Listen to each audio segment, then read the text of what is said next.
Hi there, I'm Linda, and this is Huttons Valley Permaculture. Well, we haven't had a lot of hot days this summer, but yesterday was hot, and today is going to be another hot one. So I thought I'd get out into the garden early to see what we can harvest.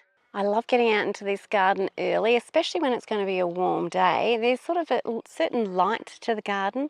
The flowers look beautiful, the insects are alive and buzzing, and it hasn't really been worn down by a hot day yet. So it's just perfect to get out and get these veg before they kind of start to dehydrate a bit or wilt with the summer sun.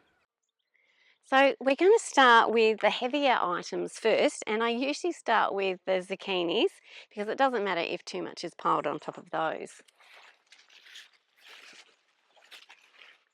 Oh, I think we've got one for the chickens here.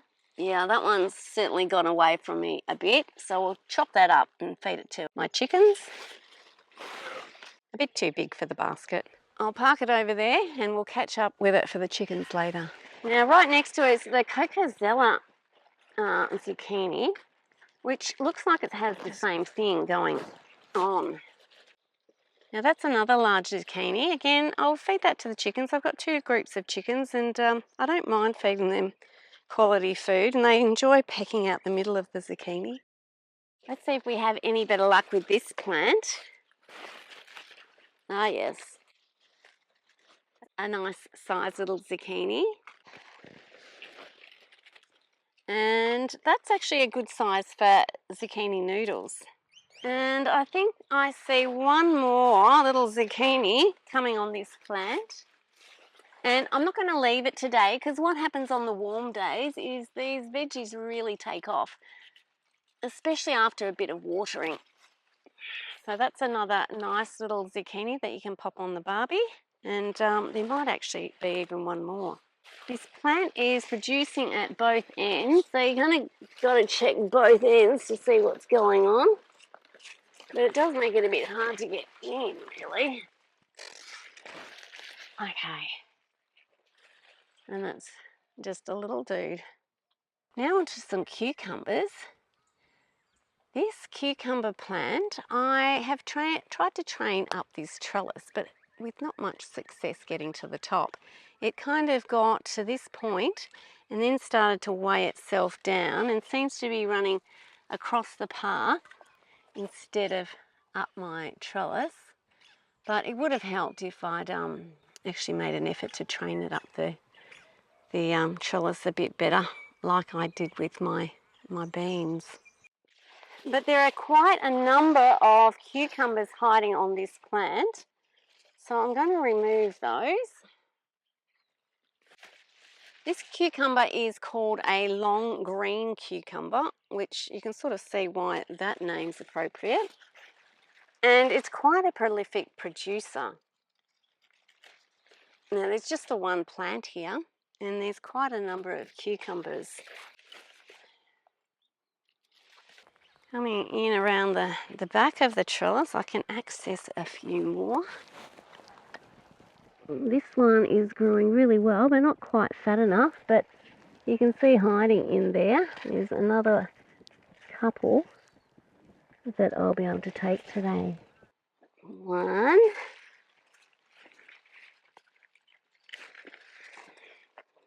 2,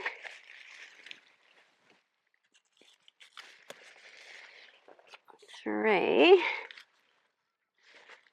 and I spy 2 more over the other side.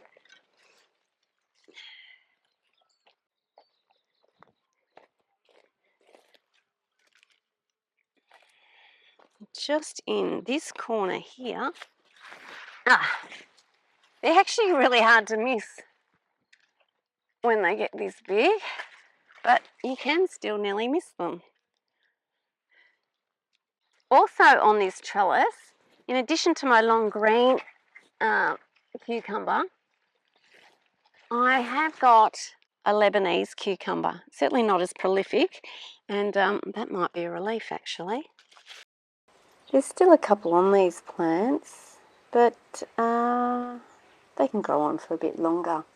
Now, one of my viewers asked me to do a little bit more on pests and disease management in the garden, and to be truthful, I really don't do a lot. I haven't treated these plants for anything. I give them lots of good compost and try and build the soil, and that's what's going to help make them resilient. Also reducing things like moisture stress, making sure they're hydrated. And in my climate, I get lots of rain, so that's not been an issue. On these hot days, I do give them a good soaking, and I watered them yesterday, and I'll probably water them again in the morning, just a nice long water. So far, I haven't had to deal with too much. If you get the diversity of the garden right, you get lots of different insects in, and it all balances out. Okay, we'll just head up the path now to my huge big zucchini to see what's happening with those. Now just here, in between my two zucchini plants, if you watched my soil video, you might have recalled a huge big sunflower in the middle of them. Well, I shouldn't have got too excited because the very next day we had huge winds and that plant just was blown right over. So there it is there, my mighty sunflower has fallen over. I'm not going to touch it, it's just kind of lying across my sweet potato bed. So it's not doing too much harm. I think if I tried pulling it up and staking it, it wouldn't do much good. I've still got this beautiful one, however, to look over the garden. Now, sneaky look in at my Cocazella, and yes, there is one hiding here. Now, I do find getting my sickle in to cut that off is just too challenging. And it's easier just to kind of snap it off. That one snapped off quite well. Sometimes I sort of halve the zucchini. And I really need to just do the same with the Black Beauty zucchini. That one's close to being a noodling zucchini, but this little one here will be perfect on the barbie. See, that one snapped off a bit, but it doesn't matter. Gosh, one basket done and just zucchini and cucumbers at the moment. Now, I do sell some veg and I do give lots of veg away, but it's with baskets like this, you sort of reach for the recipe books or have a look online to see what you can do with it. With the zucchini, I'm going to try a new recipe called a Zucchini Butter that is a bit like a spread that you can use on toast or on sort of pizza toppings, that sort of thing. I'll leave a link to the recipe that I've found in the description, but I haven't tried it as yet. And you can freeze all of that for later use. And as for the cucumbers, I mean, they're great fresh in a salad, but I also have a fantastic cucumber relish recipe that during winter I like to grab out, and it just makes a really lovely dressing for a salad. So that's where all of that is headed to. Okay, basket changeover time.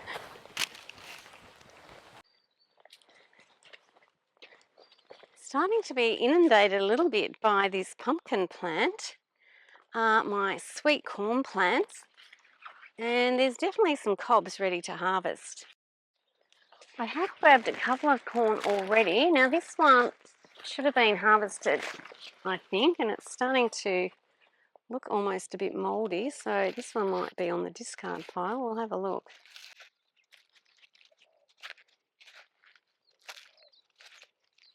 Yeah, you can see it's kind of almost a little bit too late for that one.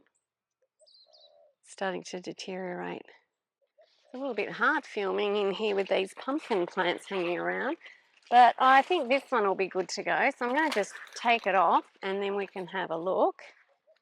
And if it's not ready, well, it's too late now. Yeah, that one looks much better. And I've just had a peek at the other one on the stalk, so that one's ready to go too. In this little patch here that's looking a bit weedy is my aging carrot patch. So I'm going to grab some carrots out of here. Some of them are splitting and getting a bit too old, but some of them are just fine. Some of them have been nibbled by rodents on the top, but if I cut that off, I find that the carrot underneath the ground has been spared, and that's all fine.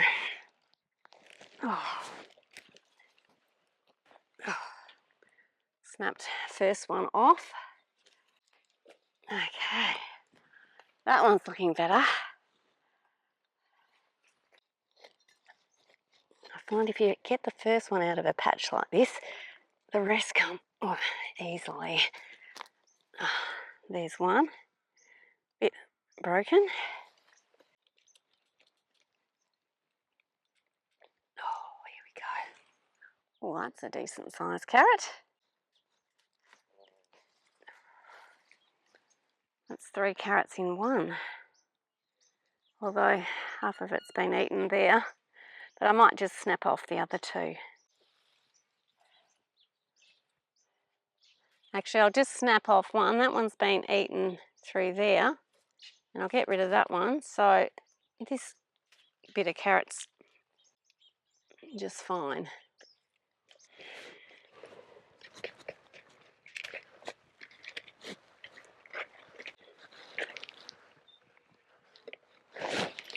Now that brings us to our wall of beans.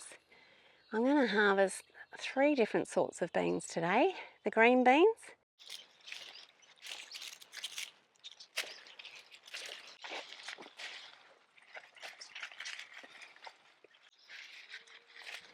some of my Ukrainian beans, they're really delicious butter beans.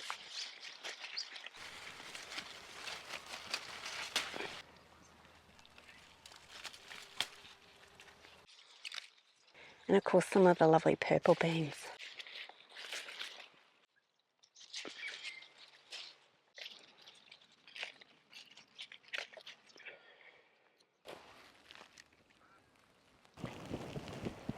So that's our beautiful beans done. There was a lot more beans I could have grabbed, but I'm not ready to preserve anything just yet, so the rest can wait, although they can't wait too long, beans being beans.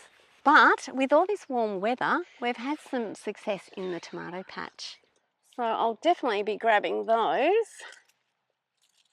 Now, as for pest management with the tomatoes, once again, I really don't do anything. Any that kind of seem a bit wormy or not quite right, like this one, I'll kind of pick off early and I'll feed that to the chickens, and we turn that into eggs, and the chickens love it. While I'm out here, I'll be picking any that are just underripe as well, just to make sure we avoid giving those to the rodents. So on the other side of the fence, got it.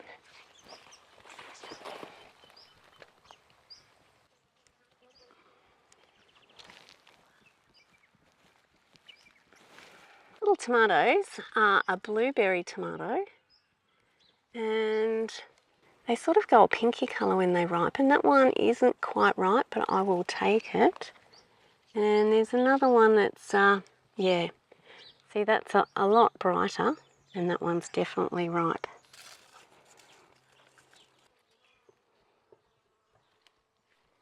Now someone else has got to that, so that's definitely a chicken one. And I usually just piff it over there and I try not to hit anyone. In addition to my Tigerella tomatoes and my blueberry tomatoes, I also have some yellow pear tomatoes. These ones aren't quite ripe. They're really very yellow once they're ripe, but I'll take those and stick them on the kitchen window and they'll ripen pretty quickly. I'm also growing sort of a Roma type tomato. These are a San Manzano tomatoes, so they're not quite ripe as yet.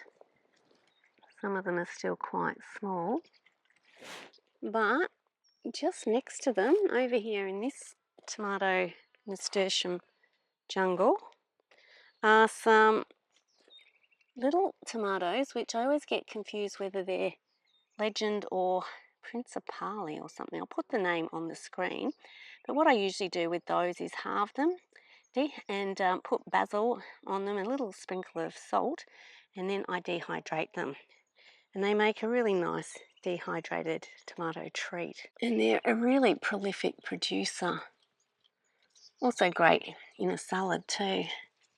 So they're really just starting in on production as well.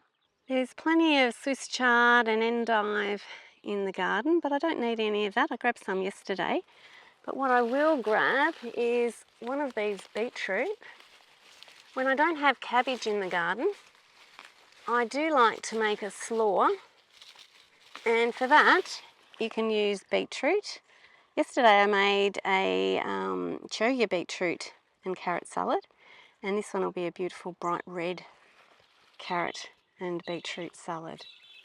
I also like to pickle beetroots. They're really nice to be able to grab out in winter to add to a salad as well.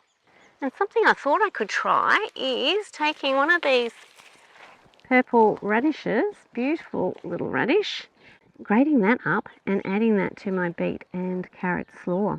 I reckon that would be delicious because these ones are quite a sweet radish. The eggplants are coming along, but nowhere near having fruit on them as yet.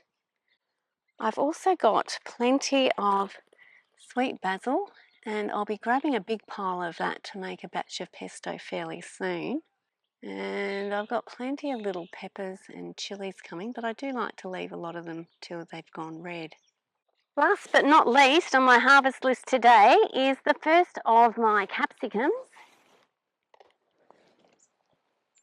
And that's a nice size. I like that sliced up and put into salads, or you can put it sort of in a meat chili dish, that sort of thing. I do like lots of red ones, but in my climate they don't often turn red, so I kind of make the most of them when they're nice and green. Well, that's it for the harvest, thank goodness, because it's warming up out here and I need to get out of the long pants and boots, which I generally have on as snake protection because I have nearly stood on snakes in my garden before. But anyway, I'll get this inside. I hope you've enjoyed today's video. Thanks so much for watching, and bye for now.